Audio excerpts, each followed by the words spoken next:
A lot of young millennials that I've been talking to lately in their mid 30s and down, they've been complaining about a lot of bills that they have to pay. And in my opinion, that's actually a privilege. My people actually come from a third world country called Laos, Thailand, places like that. They're not afforded the privilege to pay a lot of these bills that us Americans are actually complaining about every single day. Like, one of my friends told me that their utility bill was a lot higher during the summer, and that's plausible because we run our air conditioning on all the time during, hot summers that go well over 100 degrees sometimes where I'm at in Northern California. Sometimes it could get around 110 plus. So what I'm actually trying to say is that having the ability to pay for your air conditioning is a privilege. In many other countries, let's just say like the Philippines, they don't have air conditioning.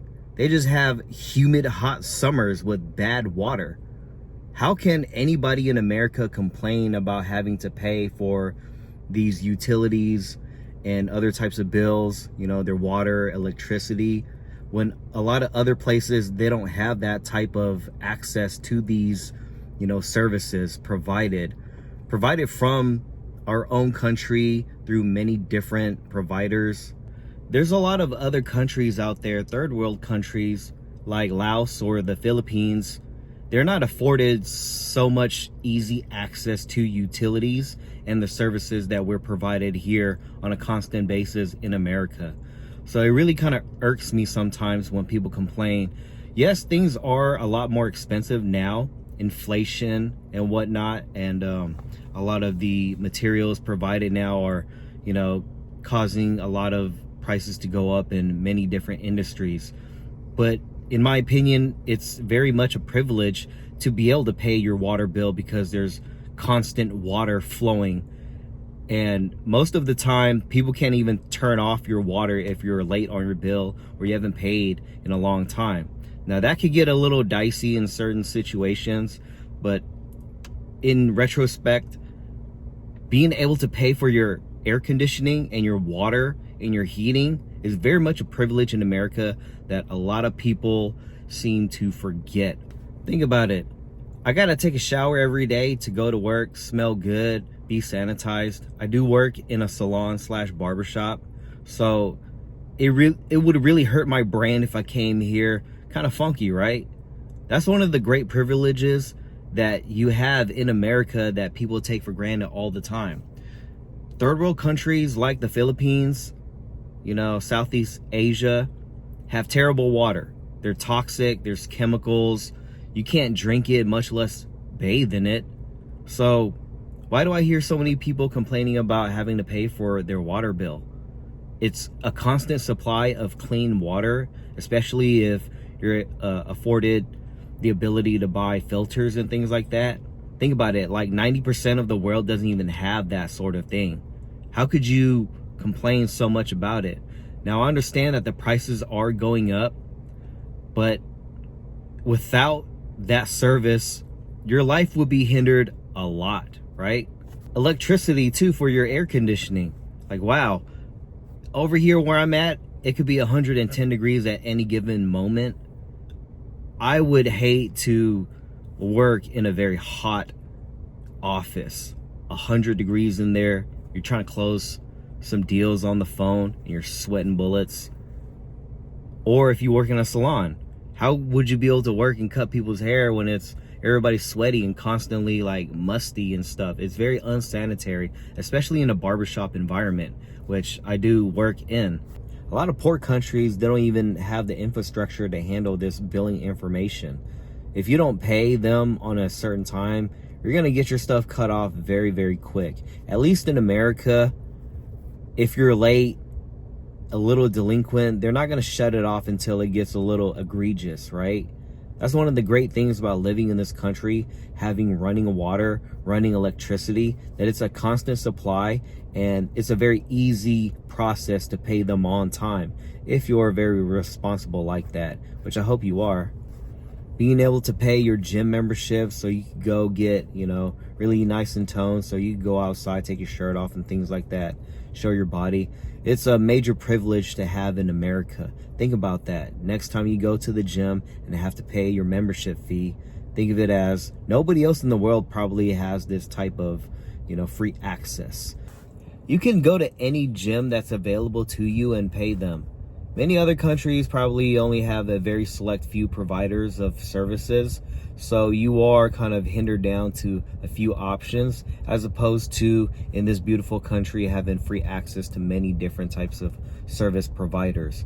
A major difference between us, a very privileged society, compared to other countries that's very underprivileged, who have very limited access to many options. As much as people would like to complain about the economy that America has, it's still a really great economy, provided that as long as we're up and running, the rest of the world is also up and running. If we fail, the rest of the world might slowly trickle down effect fail also. There are children around the world who will literally trade places with you simply because you have clean water that runs. But yet all we hear about is these younger folks complaining about these bills that they have to pay. It's going to be a part of life that they have to get used to. Welcome to the workforce, young man, young woman who want to jump in this workforce and make something of themselves. You're going to have to try very hard to have your own out here. 20, 30 years ago, a milkman or a mailman could make enough money to live out on their own. Nowadays, it's almost impossible with a minimum wage job. You got to have more than one type of income. Now, if you do have a minimum wage job, I urge you to create a small side hustle that does bring in a little bit more money on the side. Sublet some of these bills that you do have to pay. Keep some money in your pockets. A little bit more than usual would go a long way. We used to have to go to Blockbuster every other night or Hollywood Video every other night just to go rent a couple movies that we're going to watch, once or twice throughout a couple days. Now we just pay a few dollars for streaming services and watch 10, 20 movies in a day if we got that type of time. Like, wow, that's actually phenomenal. That's magical, actually. 20 years ago, that was not heard of. 20 years ago, we would physically have to jump in a car and go to a storefront and then rent videos. Technology has really changed the way we look at things and how we get our services provided. We could literally sit on our lazy butts at home, pay every single one of our bills. When I remember when I first got my apartment, maybe in 2009, 2010, I was 19 or 20 years old, living out in the world for the first time. I paid every single one of my bills by actually going to like a place that I could pay the bill. My electric bill, I just paid it at the liquor store. That was very convenient for me. But now for most people, you just do it off of your phone and things just stay on. Like, from what I heard from my grandparents way back in the day, to go get some clean water out in Laos, they would have to walk a couple miles one way and then round trip it back with carrying the water in buckets that probably wasn't closed. And now we can have everything delivered to us through Amazon or all of UPS, FedEx. You could get a whole wardrobe full of stuff delivered to your house and return it without even leaving your house neither. You could return it through the mail sometimes, right? And that's why I love paying my bills on time. It does make you feel like you're doing something, like you're accomplishing something. Like, wow, I got $100 to pay my electric bill. That makes me feel good. If it doesn't, then in my opinion, that's the wrong mindset you should have. Every month, the 5, 10, 15 bills that you pay on time, that's a privilege. If you run a company, you have to pay employees. That's a lot of overhead and a lot of paperwork you got to deal with, on top of the utilities and the cost of doing business.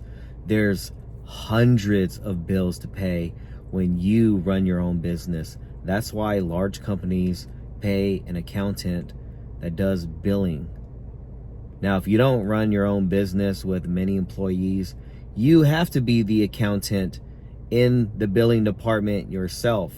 So write all of your expenses down on a piece of paper or on your notes in your phone. Put the dates and exactly how much each one costs if it doesn't vary, which electrical costs do vary, things like that. But things sometimes don't change, right? Your Netflix is still going to be 15, 20 bucks. You know, your gym is going to be 10 to 100 bucks. And if you're living with a lot of people, which I have plenty of times in my life, a lot of roommates, you are susceptible to having your name being dragged under the bus, because if you have roommates that don't pay, it will fall back on you. So be careful putting your name on utility bills and sharing a household with roommates. Make sure you vet out people and their occupation. If they have crazy income, then that's more of a red flag than a green flag. But hey, you know, a lot of people work in the gig economy or self-employed. Make sure that they're able to pay on time. However vetting type of process that you need to do, you should do it. Because personally, I've had many situations with roommates. My name usually was on the electric bill, water bill. Most of the time I will bite the bullet and have to pay a little bit more to cover the rest of other people's share when they weren't on time. And that's just the way it is, really. Somebody's name has to be on that bill, and somebody responsible should be able to take care of it. And if you don't want to deal with that, try your best not to live with other roommates, especially if they suck. Me personally, I've had many roommate situations in my life, and because I was kind of known as the more of the responsible roommate, my name was always on those utility and water bills. A lot of my roommates had weird type of income situations, club promoters, or, you know, self-employed, which I am too. I don't want to throw anybody under the bus about being self-employed, but you do need to have like a great vetting process to make sure that your roommates have the capability and capacity and the willingness to pay on time, because it is on you if anything goes wrong. Missing rent payments, you know, utility bills, those are all under your name. So you're gonna have to deal with it if your roommates just up and leave, which that happens a lot, especially with friends. I've lived with friends that were great friends, but were terrible roommates. Absolutely terrible roommates. Sometimes it's their fault. Most of the time it is. Sometimes it's not. Life does happen. But make sure if you want to live with people, vet them out correctly as best as you can. I watch the owner of the brokerage of the mortgage office that I work at deal with hundreds of bills every single month. We have to keep the lights on. The show must go on. Business must keep going. Now, on a smaller scale, like where I work on a daily basis at a barbershop / hair salon, the owner of the shop is constantly reminding everybody to pay booth rent on time. He also has his own schedule that he has to deal with, and anything that hinders that does ultimately become a type of late fee, and nobody wants to deal with late fees. If you've ever dealt with late fees, it's extra money out your pockets for absolutely no reason. So let's avoid that by just budgeting correctly, right? I think a lot of young people, specifically myself too, I wasn't always the best numbers finance guy myself until I took things very, very serious in my life. I wrote down on a piece of paper that eventually was on my phone in the notes every single expense I had with the dates. I even set reminders for myself like, hey, today you got to pay your freaking credit card, right? Do that. That'll help a lot. Count up all the expenses that you have to pay for, and then you could budget correctly what you can spend you know, outside of your savings, having fun, buying excess of things that you probably don't need, but that'll make you feel very, very good. When I pay my bills on time, I feel awesome. I feel very much accomplished, actually. Not too long ago, when I used to pay these bills, I used to feel like I was getting robbed for some reason. Maybe it's because of this entitlement that I used to have upon myself, that now that I'm a little bit more seasoned, I realize that I actually don't deserve a lot of these things, but I pay for them, so I'm afforded those sort of things. So I think it's very important. It's a mindset sort of thing. Why complain about paying bills on time when truly, in retrospect, it is a privilege to pay for these streaming platforms and watch all these NFL and NBA games, even though there's a little bit of excessive streaming platforms right now, and maybe I should cut down. But while I'm paying for them, I'm going to utilize them to the fullest extent and truly, truly use them. Now, if you have a bunch of stuff that you're not using, just lose it. You're not going to use it. Just lose it.